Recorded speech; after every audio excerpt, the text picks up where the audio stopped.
وبعد صدق اللہ مولانا العظیم وصدق رسولہ النبی الکریم الامین ونحن علی ذلک لمن الشاہدین والشاکرین والحمد للہ رب العالمین۔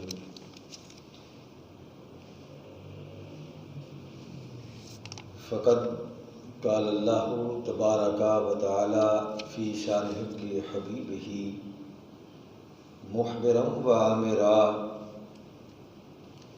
ان اللہ و ملائکتہ یصلون علی النبی یا ایھا الذین آمنوا صلوا علیہ وسلموا تسلیما۔ الصلاۃ والسلام علیک یا سیدی یا رسول اللہ وعلی آلک و اصحابک یا سیدی یا حبیب اللہ۔ الصلاۃ والسلام علیک یا سیدی یا رحمۃ للعالمین وعلی آلک و اصحابک یا سیدی یا خاتم النبیین والمرسلین والحمد للہ رب العالمین۔ رب اشرح لی صدری ویسر لی امری واحلل عقدۃ من لسانی یفقہوا قولی۔ مولاي صل وسلم دائما ابدا على حبيبك خير خلق كلهم۔ اللہ کی حمد و ثنا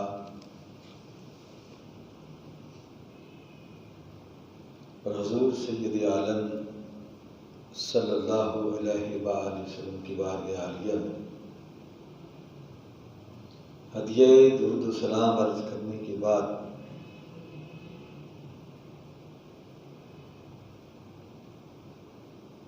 جیسا کہ پچھلے جمعۃ المبارک کے موقع پہ عرض کیا تھا کہ آج انشاءاللہ العزیز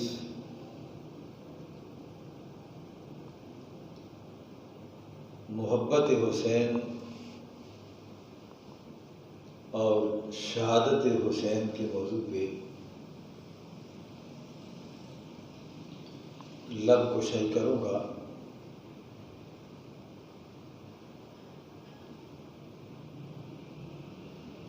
اسی ضمن میں سورہ شورا کی آیہ مقدسہ جو خطبے پہ ہم نے ابتداءً تلاوت کی، اللہ کریم اپنے حبیب کریم رؤوف الرحیم صلی اللہ علیہ وآلہ وسلم سے ارشاد فرماتا ہے کہ میرے پیارے حبیب صلی اللہ علیہ وآلہ وسلم آپ فرما دیں کہ میں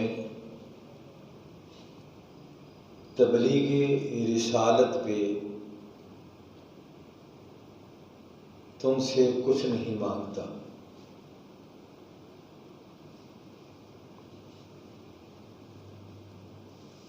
اور یہی منصب رسالت ہے کہ پیغمبر کسی سے کچھ لینے نہیں آتا بلکہ وہ دینے آتا ہے۔ اللہ کریم نے ارشاد فرمایا کہ میرے پیارے حبیب آپ فرما دیں اس تبلیغ رسالت میں تم سے کچھ نہیں مانگتا۔ یہ ارشاد فرما کے آگے اسی آیہ کریمہ کے اندر اللہ کریم نے فرمایا میرے محبوب انہیں کہہ دو میرا مطالبہ نہیں ہے،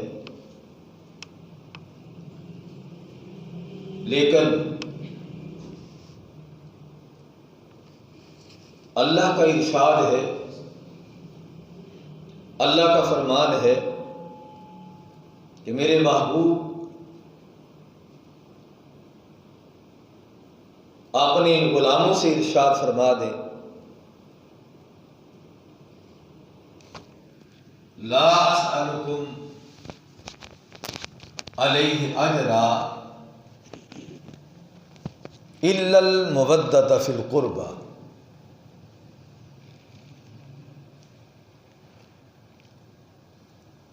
مگر آپ نے قرابت داروں کی مودت مانگتا ہوں، میرے قرابت داروں کے ساتھ مودت والا رشتہ استوار رکھنا،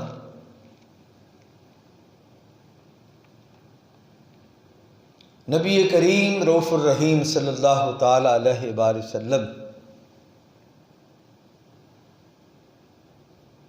یوں تو آپ صلی اللہ علیہ وآلہ وسلم کو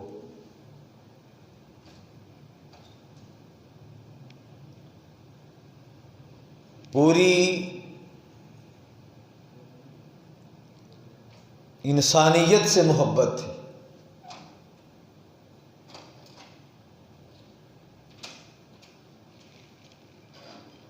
ہر فرد سے آپ کو محبت تھی،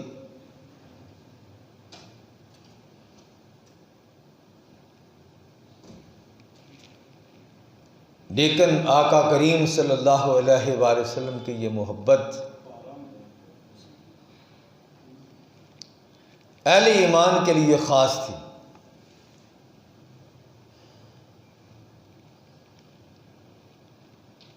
یہ تعلق نبی کریم صلی اللہ علیہ وآلہ وسلم کا محبت کا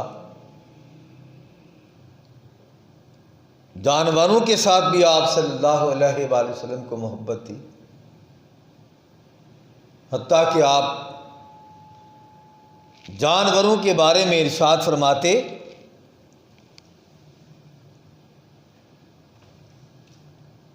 کہ ان کا خیال رکھا کرو،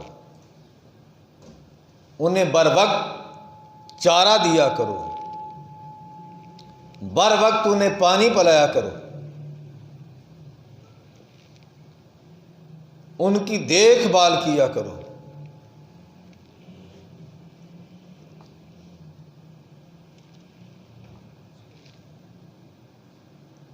اپنی امت میں سے نبی کریم صلی اللہ علیہ وآلہ وسلم کہ ہر فرض کے ساتھ آپ کی محبت تھی، اسی لیے آپ نے اللہ کریم کی بارگاہ عالیہ کے اندر اپنی امت کے لیے شفاعت کا حق لیا، میرا کوئی امتی دوزخ میں نہ رہے۔ لیکن یہ محبت نبی کریم صلی اللہ علیہ وآلہ وسلم کی اپنے غلام صحابہ کے ساتھ خاص تھی۔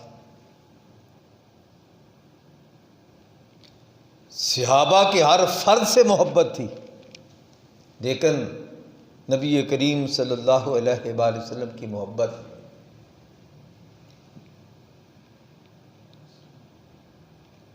صلح حدیبیہ کے مقام پہ جو صحابہ کرام نبی کریم صلی اللہ علیہ وآلہ وسلم کے دست اقدس پہ بیعت کر رہے تھے، ان کے ساتھ ایک خاص محبت تھی۔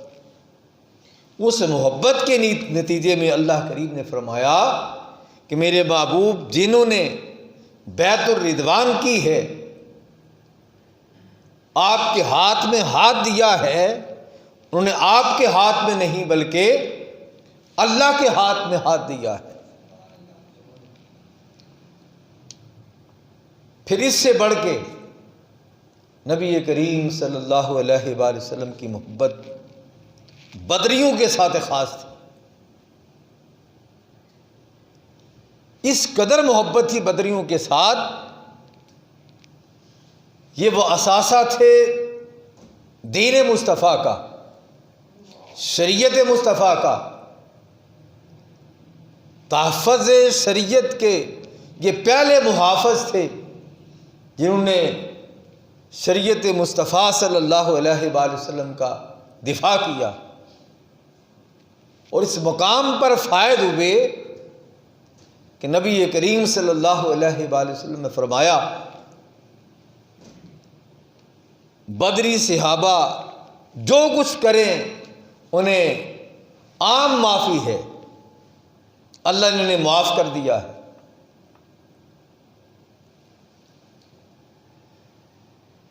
اور اس سے بڑھ کر نبی کریم صلی اللہ علیہ وآلہ وسلم کو اپنے غلام مہاجرین و انصار کے ساتھ ایک خاص محبت تھی۔ پھر اس سے بڑھ کر عشرہ مبشرہ کے ساتھ نبی کریم صلی اللہ علیہ وآلہ وسلم کی محبت خاص تھی۔ بار بار اللہ کا محبوب انہیں جنت کی بشارت دے رہا۔ درمیان میں ایک بات میں عرض کرتا چلوں کہ جنہیں نبی کریم صلی اللہ علیہ وآلہ وسلم نے جنت کی بشارت دی، ان کے بارے میں اگر کوئی شخص اپنا عقیدہ درست نہ رکھتا ہو، اس کا مطلب یہ ہوا کہ اس سے نبی کریم صلی اللہ علیہ وآلہ وسلم کے ارشاد پہ اعتبار نہیں ہے، وہ نبی کریم صلی اللہ علیہ وآلہ وسلم کے ارشاد پہ شک کرتا ہے۔ اس شک کی بنا پہ اللہ کریم نے اسے جہنمی قرار دیا ہے، وہ جہنم کا حقدار ہے جو میرے مصطفیٰ کریم صلی اللہ علیہ وآلہ وسلم کے ارشاد پہ اعتبار نہیں کرتا۔ اس کا نہ اللہ پر ایمان ہے، نہ اللہ کے رسول پہ ایمان ہے۔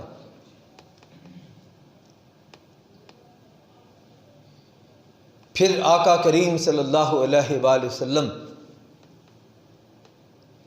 کو خلفائے راشدین کے ساتھ خاص محبت تھی، یعنی ساری محبتیں سمٹ کے آقا کریم صلی اللہ علیہ وآلہ وسلم ان سے بہت زیادہ محبت کرتے تھے۔ اور پھر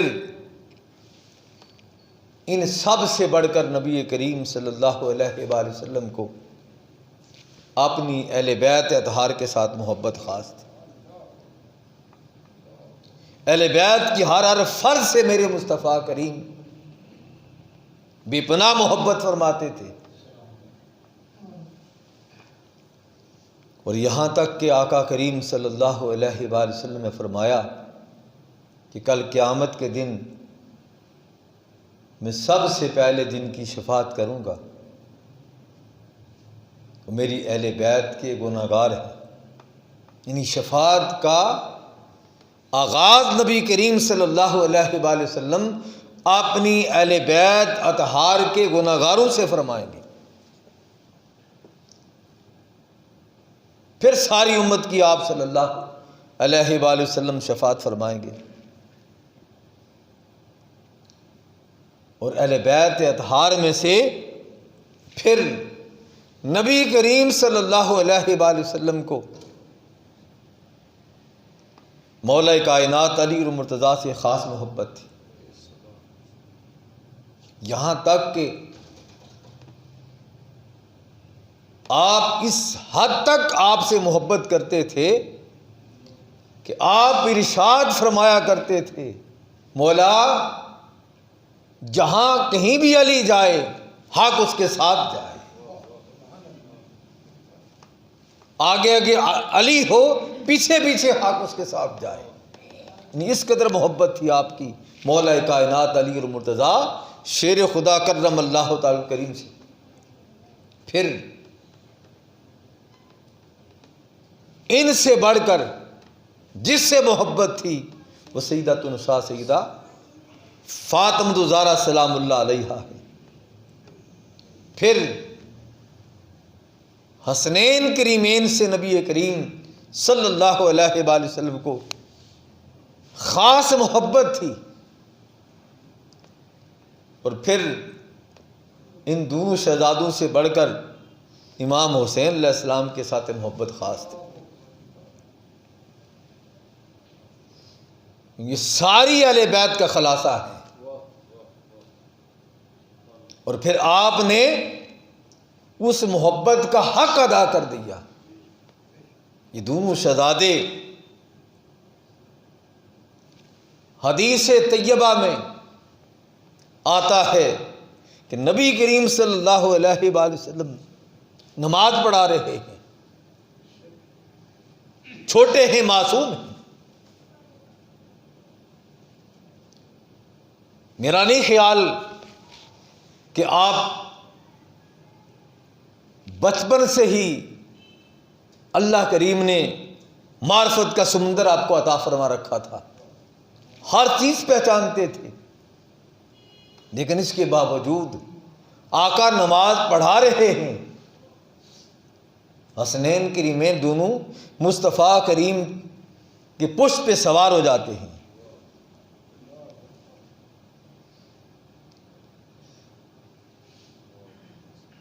اور ایک صحابی آ کے انہیں اتارنے کی کوشش کرتے ہیں،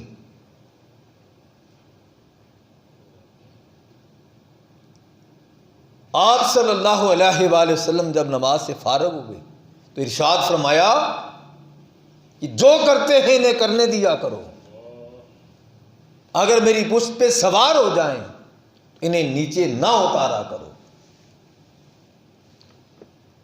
اب اس کے اندر بھی جو بات مصطفیٰ کریم سمجھا رہے تھے، یہ نماز تو اللہ کی ہے، یہ عبادت خدا کی ہے، لیکن مجھے میرے رب نے یہ فرما رکھا ہے حسن حسین جو کچھ کریں انہیں کرنے دیا کریں۔ یعنی زبان مصطفیٰ کی ہے، اللہ اعلان کر رہا ہے وما ينطق عن الهوى ان هو الا وحی یوحی، بظاہر میرے مصطفیٰ فرما رہے ہیں، جس طرح اللہ کریم نے فرمایا کہ میرے محبوب قل لا اسالکم علیہ اجرا الا المودۃ فی القربى، تو اپنی وما ينطق عن الهوى ان هو الا وحی یوحی کی زبان سے اعلان کر دے کہ میں کچھ نہیں مانگتا اس تبلیغ رسالت پہ، ہاں مانگتا ہوں اپنے قرابت داروں کی مودت، یہ نص قطعی ہے، قرآن ہے۔ اب جب یہ شہزادے مصطفیٰ کریم کی پشت پہ سوار ہوتے ہیں تو صحابی اتارنا چاہتے ہیں، لیکن آپ صلی اللہ علیہ وآلہ وسلم منع فرما دیتے ہیں۔ اور دوسری روایات کے اندر آتا ہے کہ ایک صحابی نے نیچے اتارا، مصطفیٰ نے دوسرے ہاتھ سے پکڑ کے پھر پشت پہ سوار کر دیا۔ یعنی اس سے بڑھ کر محبت کہیں دکھائی نہیں دیتی کہ حالت نماز ہو، صحابی آ کے ان شہزادوں کو پشت مبارک سے نیچے اتار دے، مصطفیٰ پکڑ کے پھر پشت پہ سوار فرما دے۔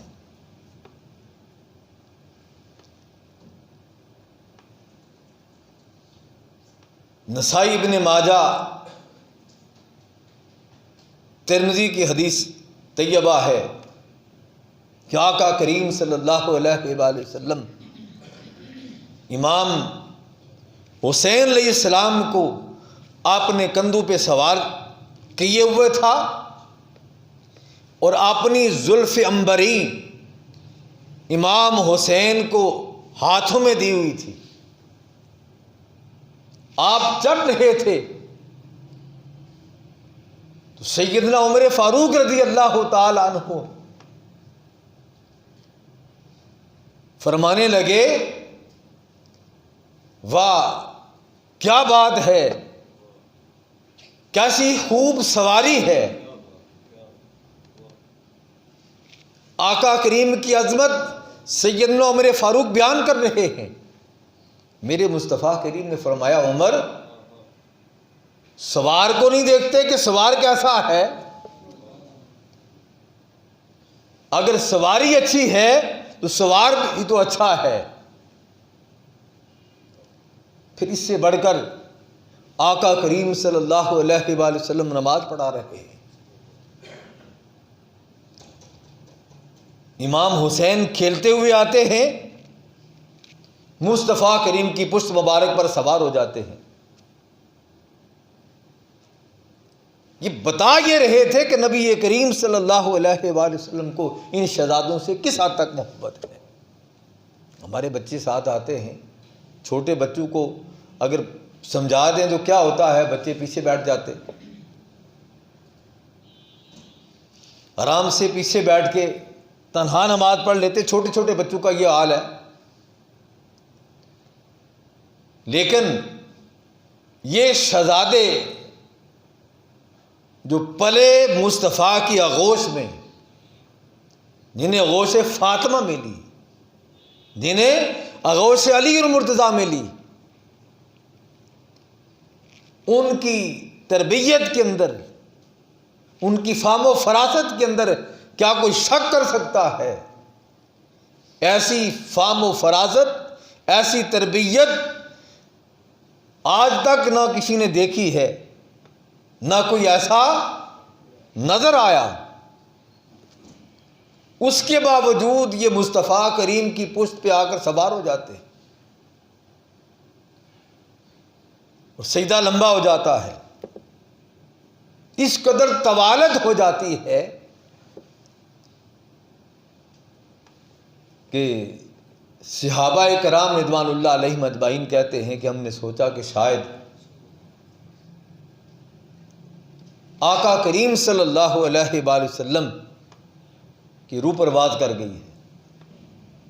اس قدر سجدہ لمبا تھا کہ صحابہ فرماتے ہیں کہ ہم نے سوچا کہ مصطفیٰ کریم کی شاید روح پرواز کر گئی، یا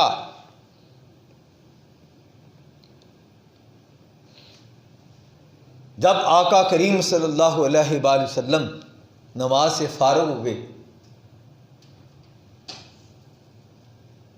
تو صحابہ نے عرض کیا، یا رسول اللہ، کیا اللہ کی طرف سے اب حکم آ گیا ہے کہ اتنے لمبے سجدے ہوا کریں گے، اتنی طوالت ہوگی سجدوں کے اندر؟ تو آقا کریم صلی اللہ تعالی علیہ وآلہ وسلم نے فرمایا، نہیں میرے صحابہ، ایسا نہیں ہے. میری پشت پہ حسین سوار ہو گیا تھا، میں نے مناسب نہیں سمجھا کہ اس کو نیچے اتاروں جب تک وہ اپنی مرضی سے خود نیچے نہیں اتر آیا.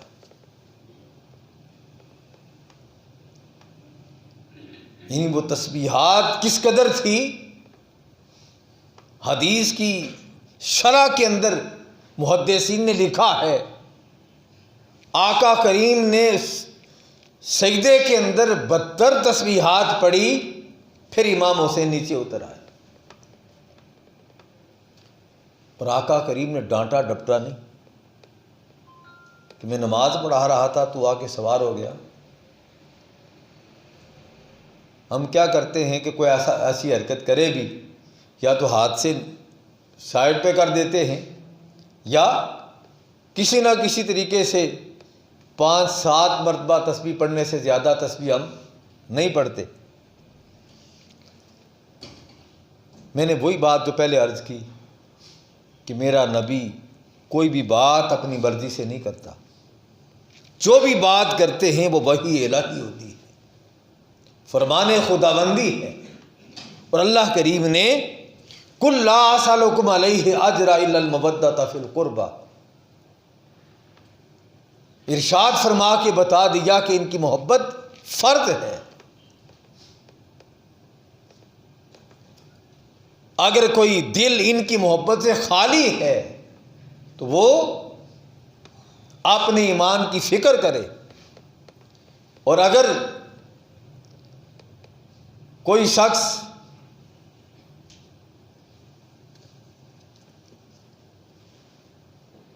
ان کی محبت سے اس کا دل لبریز ہے تو وہ اللہ کا شکر ادا کرے. ان کی ذات تان و تشنیع سے پاک، مبرہ اور منزہ ہے. اس کی وجہ کیا ہے کہ نبی کریم صلی اللہ علیہ وآلہ وسلم ارشاد فرماتے ہیں، نسائی شریف کی حدیث طیبہ ہے کہ آقا کریم صلی اللہ علیہ وآلہ وسلم ارشاد فرماتے ہیں، حضرت علی روایت کرتے ہیں، حضرت ابو سعید خدری رضی اللہ تعالیٰ عنہ روایت کرتے ہیں کہ آقا کریم صلی اللہ علیہ وآلہ وسلم فرمایا، اللہ سے محبت کرو اس لیے کہ اللہ کریم نے تمہیں اپنی نعمتوں سے نوازا ہے، تمہیں اپنی نعمتیں عطا فرمائی ہیں، اور میرے ساتھ محبت کرو اس نعمت کے سبب سے اللہ کریم نے کائنات کے اندر مجھے اپنا محبوب بنایا ہے، میرے سوا اللہ کا کوئی محبوب نہیں ہے،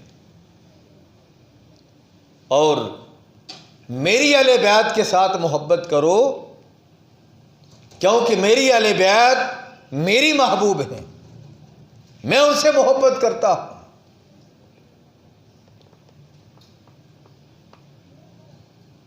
حضرت حسن بن علی رضی اللہ تعالی عنہما بیان کرتے ہیں، امام طبرانی اس حدیث پاک کو بیان کرتے ہیں، اور پھر امام حیثمی اس حدیث پاک کو بیان کرتے ہیں کہ حضور نبی اکرم صلی اللہ تعالی علیہ وآلہ وسلم نے فرمایا،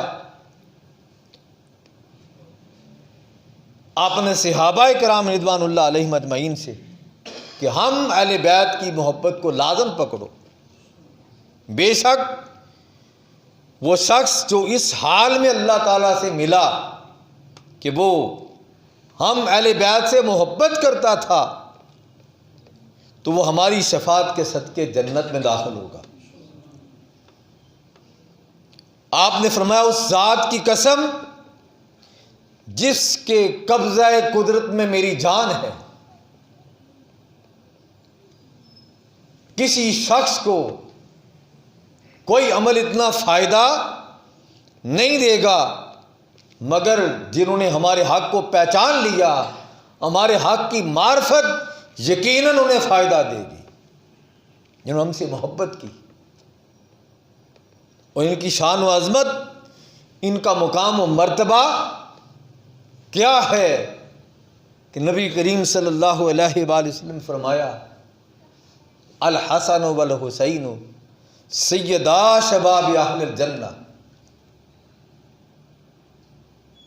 اب اس کے اندر عموم کا ذکر فرمایا ہے، اول سے لے کے آخر تک، حضرت آدم سے لے کے قیامت تک جتنے لوگ جنت میں جائیں گے، آقا کریم نے فرمایا ان سب نوجوانوں کے سردار حسن اور حسین ہیں۔ اس کے اندر یہ نہیں فرمایا کہ فقط میری امت کے نوجوان جو ہیں، جنتی نوجوان، ان کے یہ سردار ہیں، نہیں فرمایا اول سے لے کے آخر تک جتنے جنتی ہوں گے سب جنتیوں کے سردار حسن اور حسین ہیں۔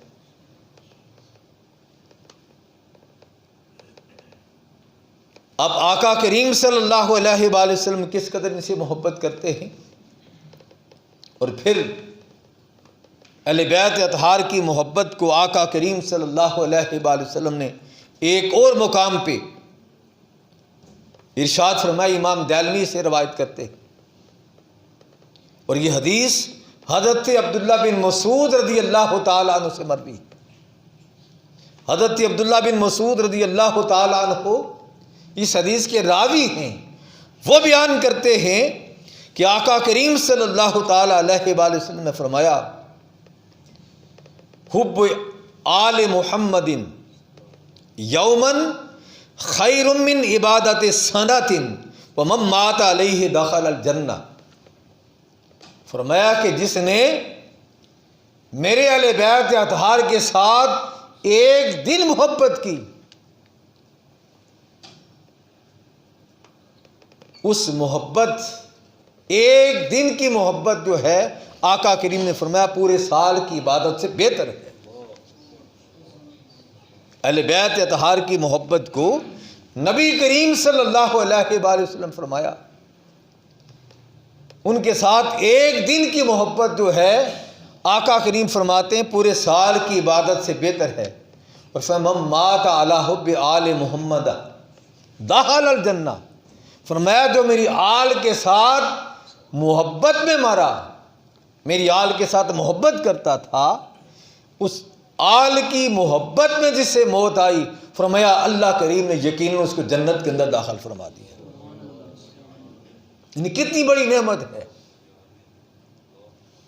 کتنا بڑا فضل ہے، کتنا بڑا کرم ہے، کتنی بڑی مہربانی ہے اللہ رب العزت کی اس امت مسلمہ پہ کہ جو نبی کریم صلی اللہ علیہ وآلہ وسلم کے نسب کے ساتھ جو محبت کرتا ہے، اللہ کے محبوب ارشاد فرماتے ہیں کہ اس محبت کے سبب سے اللہ کریم اس کو جنت میں داخل فرمائے۔ آج ایسے بھی بد نصیب اور بدبخت ایسے ہیں جو امام حسین کے مقابلے میں یزید کو لا کے کھڑا کرتے ہیں۔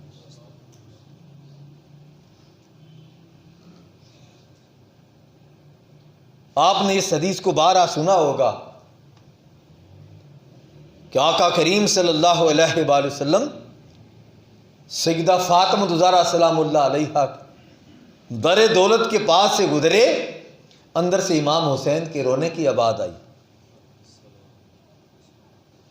آپ اندر چلے گئے، فرمایا فاطمہ بیٹی میرے حسین کو رونے نہ دیا کرو، اس سے مجھ محمد کو تکلیف ہوتی ہے۔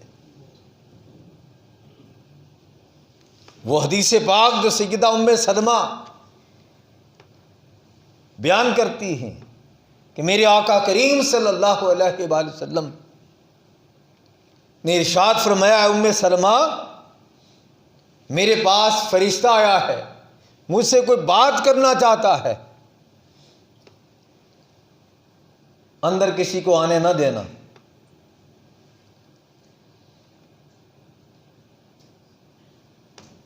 امام حسین اندر داخل ہو گئے، نبی کریم صلی اللہ علیہ وآلہ وسلم کی گود اطہر کے ساتھ بیٹھ کے مصطفیٰ کریم سے کھیلنے لگے۔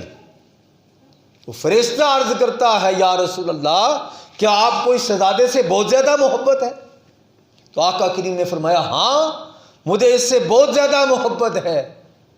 تو آقا کریم صلی اللہ علیہ وآلہ وسلم کی بارگاہ عالیہ کے اندر عرض کرتا ہے پھر سن لیں آپ کی امت آپ کے بعد آپ کے اس بیٹے کو، اس نواسے کو شہید کر دے گی۔ مختصر کر رہا ہوں، یہ بات پہلے بھی آپ نے بارہا سن رکھی ہے۔ تو سیدہ ام سلمہ فرماتی ہیں میں کیا دیکھتی ہوں کہ میرے مصطفیٰ کریم کی آنکھیں نم ہیں، آنکھوں سے آنسو بہہ رہے ہیں۔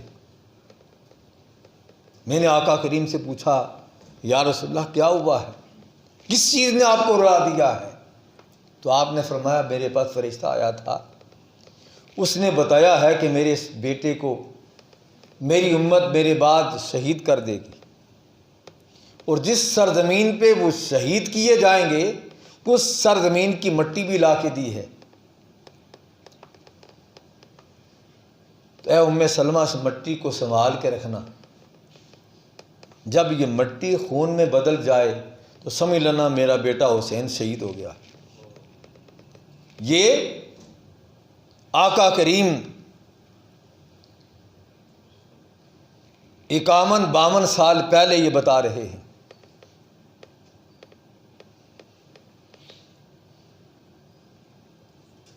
اور اللہ کریم کا ارشاد کیا ہے، الذین یؤذون اللہ ورسولہ لعنہم اللہ فی الدنیا والآخرہ۔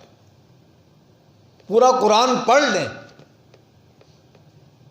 یہ جو ذلت اور رسوائی کا عذاب ہے سوائے کافروں کے لیے کسی اور کے لیے خاص نہیں۔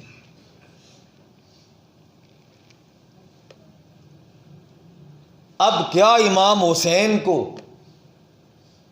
کربلائے معلیٰ کے اندر شہید کرنا، ان کے سروں کو نیزے پہ اچھالنا، کوفہ کی گلیوں کے اندر بھرانا، دمشق کے اندر یزید کے پاس لے جانا اور پھر تس کے اندر امام حسین علیہ السلام کے سر اقدس کو رکھ کے یزید کو پیش کرنا اور یزید بدبخت لعین کا امام حسین کے دندان مبارک پہ چھڑی مارنا، کیا یہ ساری چیزیں وہ لوگ جو اس یزید کی تعریف کرتے بھول کے؟